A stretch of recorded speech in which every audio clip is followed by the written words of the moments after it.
하나님의 말씀 히브리서 11장 38절 말씀 보겠습니다.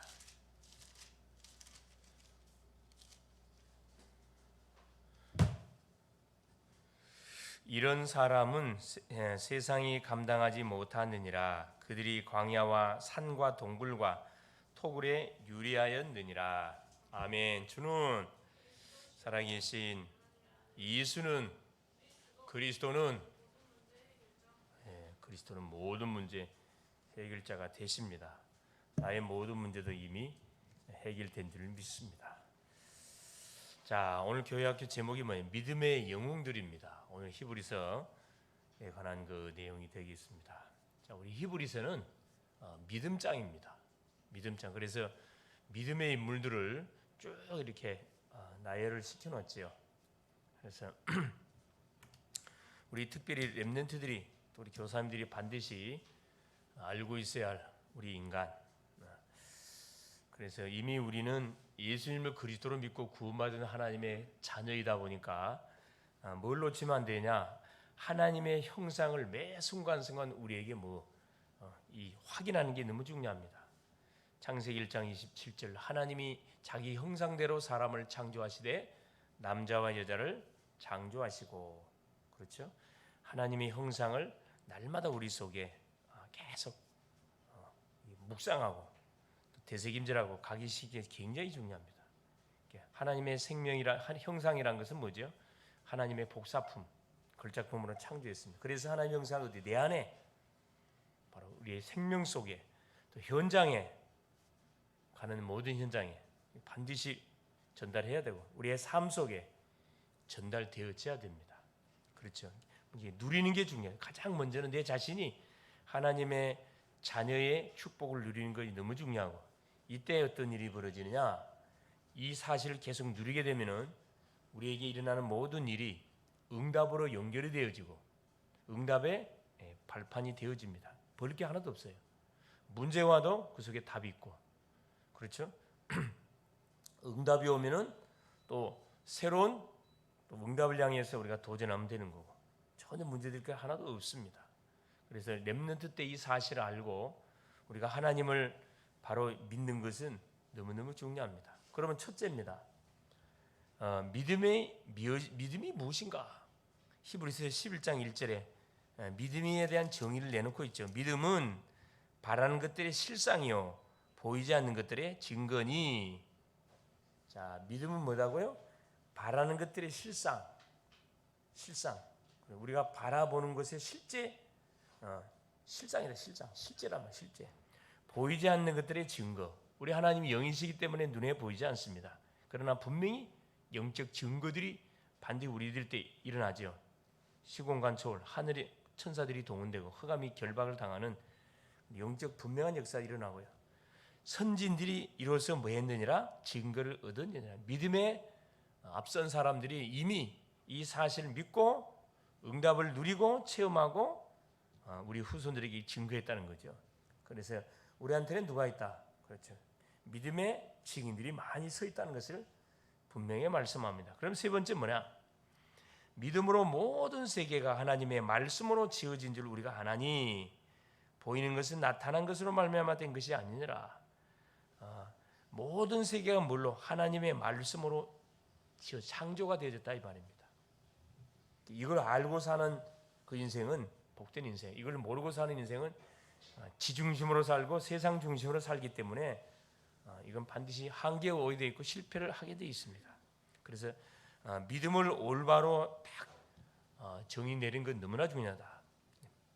바라는 것들이 실상이고 보지 않는 것들의 증거다. 우리에게 뭐가 있다? 실제적인 증거들이 있다. 그게 뭐냐? 하나님의 말씀이다. 두 번째, 믿음의 증인들. 그러면 이 믿음의 대상이신 살아계신 창조 성삼위 하나님을 믿고 응답을 누렸던 그 증인들이 여기 성경에 소개되어 있습니다. 히브리서 11장은 믿음의 증인들에 대한 내용을 쫙 나열을 시켜놨어요. 증거를 대냈다 이 말이에요. 자, 그 중에 4절에 보니까 믿음으로 아벨은 가인보다 더 나은 제사를 하나님께 드림으로, 제사에 관한 부분들을, 제사의 모델이 누구냐? 아벨이라는 거예요. 자, 창세기 4장에 나온 사건이죠. 그 형 가인은 농사꾼이니까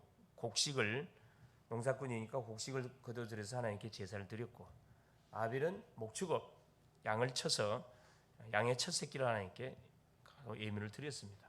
하나님께서는 가인의 제사는 받지 않고 아벨의 제사만 받았다. 바로 이 사실을 증거해 주는 것이 바로 히브리서 11장 4절. 너무 중요하죠. 믿음으로 아벨은 가인보다 더 나은 제사를 하나님께 드렸다. 의로운 자라 하시는 증거를 얻었다. 하나님이 그 예물에 대하여 증언했다. 그 예물, 이게 반드시 주 앞에 범죄한 이후에 범죄한 이후에 사람들이 하나님께 나갈 때는 반드시 뭐 들고 나가야 된다? 그래, 예물, 피 있는 예물을 반드시 들고 나가야 된다. 그렇지 않으면 하나님이 그 제사를 받지 않습니다. 안타깝지만은 지금도 하나님 앞에 나와 예배하는 많은 사람 중에 그리스도, 예물은 그리스도를 말하는 건데 예수 그리스도가 누군지를 모르고 교회당에 나온 사람들이 상당히 많습니다. 복음이 뭔지를 몰라요. 예수가 누군지를 정확히 모릅니다. 그냥 들은 풍으로. 그렇지. 그러면 올바른 신앙생활을 해 나갈 수가 없어요. 그래서 예배의 모델이 뭐다? 아벨인데 예배의 가장 중요한 것이 제물이다. 제물이 빠져서는 그 예배는 예배가 아니에요. 그건 종교지. 그래서 인간이 교회를 다니면서도 하나님을 민다면서 망하는 이유가 왜 망하냐, 왜 실패하냐? 예물의 비밀, 피의 비밀을 모르고 주 앞에 나오기 때문에. 둘째 누구냐? 에녹입니다. 5절입니다. 믿음으로 에녹은 죽음을 보지 않고 옮겨졌으니, 자, 죽음을 맛보지 않고 옮겨졌대요. 야, 이런 사람도 있네요. 하나님이 그를 옮기심으로 다시 보이지 아니하셨느니라. 그는 옮겨지기 전에 중요한 내용이 나오지요. 하나님을 기쁘시게 하는 자라 하는 증거를 받았다. 하나님을 기쁘시게 하는 자라는 증거를 받았다. 창세기 5장에 나오죠. 창세기 5장에 에녹은 그렇죠. 몇 살을 살았냐? 약 365세를 살았는데, 그렇죠. 뭐라고 표현되어 있습니까? 몇 세 때? 에녹의 나이 60세 때, 그렇죠. 누굴 낳았더라? 자기 아들 무두셀라를 낳았다. 그 말씀이 나옵니다. 그렇죠. 자, 어디에 소개되어 있냐면은 65세 21절에, 창세기 5장 21절에 소개되어 있죠. 에녹은 65세에 무두셀라를 낳았고, 무두셀라를 낳은 후 300년을 하나님과 동행하며 자녀를 낳았으며 그는 365세를 살았더라. 소개되어 있죠. 365세가 되는 날 하나님이 에녹을 뭐 했어요? 불러가 버렸어요. 너는 여기에서 있기는 아깝다. 내가 같이 살자. 그래. 그냥 죽음을 맛보지 않고 막바로 하나님께 데려감을 당한 주인공입니다. 에녹은 누구냐? 하나님을 기쁘시게 하는 자. 어떻게 기쁘게 했냐? 자, 그러면 아무 일도 안 하고 하나님께 예배만 드렸냐? 그게 아니에요. 성경은 뭐라 그랬죠? 65세에 무두셀을 낳고 300년 동안 뭘 낳았더라? 자녀를 낳았다. 똑같이 우리처럼 일을 했어요. 사업도 하고 직장 다 다니고. 그러면서 그렇죠. 하나님을 기쁘시게 하는 자. 하나님을 기쁘게 하는 건 간단하잖아요. 하나님이 원하시는 그게 방향을 맞춰놓고 완전히 막 올인한 거예요. 전도 선교의 방향을 막 올인한 인생. 그게 뭐 하나님 데리고 가버리죠. 죽음을 맛보지 않고 올라가길 원한다. 에녹처럼 생활하면 됩니다. 할렐루야. 그 다음에 노아입니다. 7절입니다. 자, 믿음으로 노아는 아직 보이지 않는 일에 경고하심을 받아 경외함으로 방주를 준비하여 그 집을 구원하였으니 이로 말미암아 세상을 정죄하고 믿음을 따르는 의의 상속자가 되었느니라. 자, 노아는 뭐다? 보이지 않는 일에 경고를 받았다. 앞으로 일어날 미래 일에 대해서 경고받았어요. 홍수로 뭐 할 것이다. 모든 인류를 쓸어버릴 것이다. 왜? 제약으로 인해서. 그래서 너는 뭐 해라? 방주를 만들어라. 거기에 부름을 받고 거기에 순종했던 사람이 노아입니다. 아무도 하나님 말씀 듣지 않았던 시대에 노아만 그렇죠. 하나님께 은혜를 입었다. 그 말 나오지요.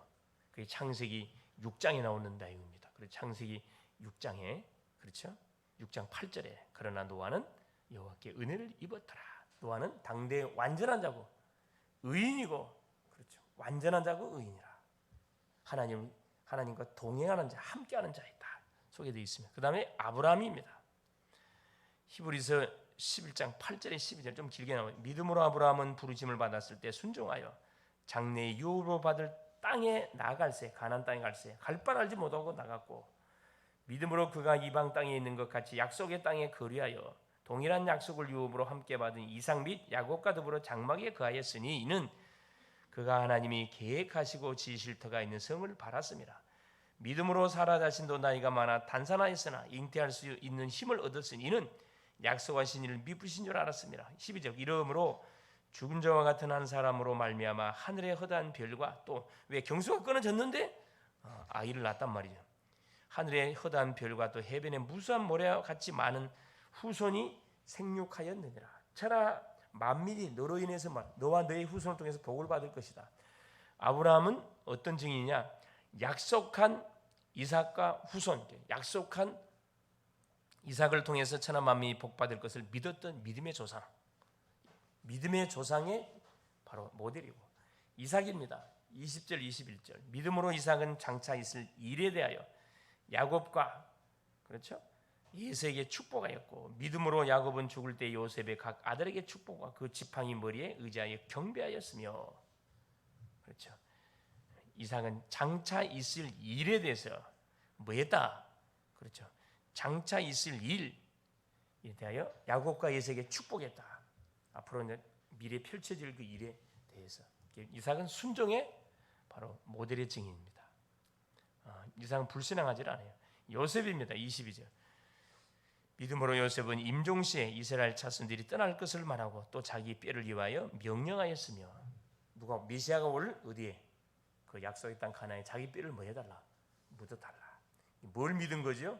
임종할 때 명한 말 메시아를 기다리 메시아를 사실적으로 오실 메시아를 믿고 기다렸다는 거예요. 실제 그 가나안 땅에 내 뼈를 묻어달라. 얼마나 멋집니까? 임종할 때 잘 유언을 잘 해야 되겠죠. 모세의 부모와 모세 23절 29절입니다. 왕의 명령을 그렇죠?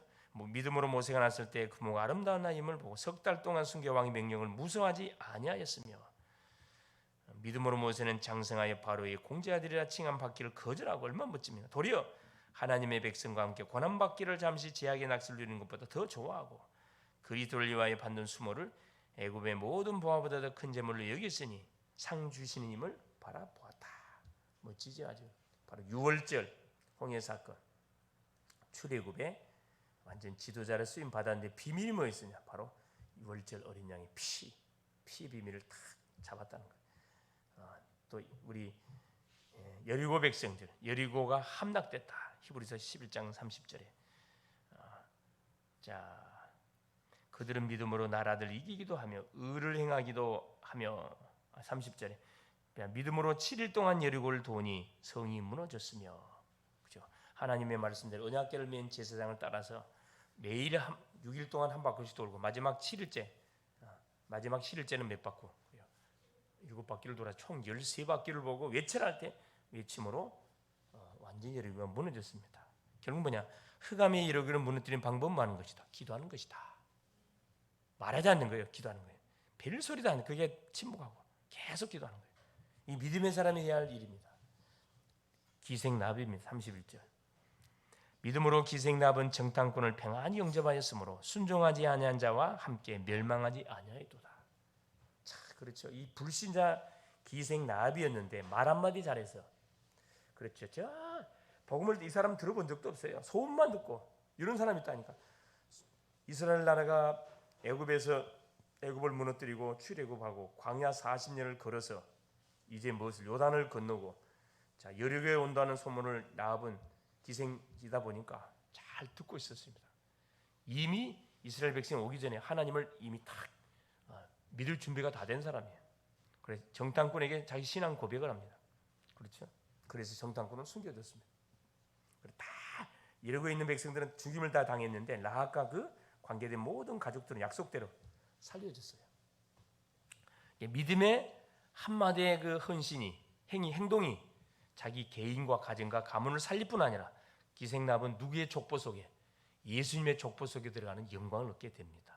이게 복음의 비밀이라는 거예요. 복음의 비밀. 복음 받으면 우리 인생이 어떻게 완전히 바뀌어질 건 아무도 몰라요. 지금은 엉망의 인생 것처럼 보이지만 그 속에 생명의 복음이 들어가면 어떻게 될지 모른다니까. 지금도 불신자 중에 기생남 같은 누가 제자가 있다는 거예요. 내가 만나는 친구 중에, 내가 가는 학교 현장 중에, 내가 가는 모든 현장 중에 이 기생남 같은 제자 있다니까. 어떻게 찾냐? 기도하는 자에게 붙여져요. 계속 기도하게 붙여준다. 다윗 사자의 입, 불, 돌, 톱 32절 37절에 증인들이 내용들 그렇죠? 사자들의 입, 다니엘은 사자굴에 들어갔는데 눈 하나 끄떡하지 않았습니다. 천사가 동원됐어요. 다니엘의 세 친구는 풀무불 속에 들어갔어요. 죽었냐? 신앙 고백 죽진 않았습니다. 돌에 맞아서 스데반은 돌에 맞아 죽었어요. 바울도 수십 달이 돌에 맞아 죽을 뻔했는데 돌에 맞아 죽어서 어디에 누수라 성 밖에 내버렸는데 다시 살아났습니다.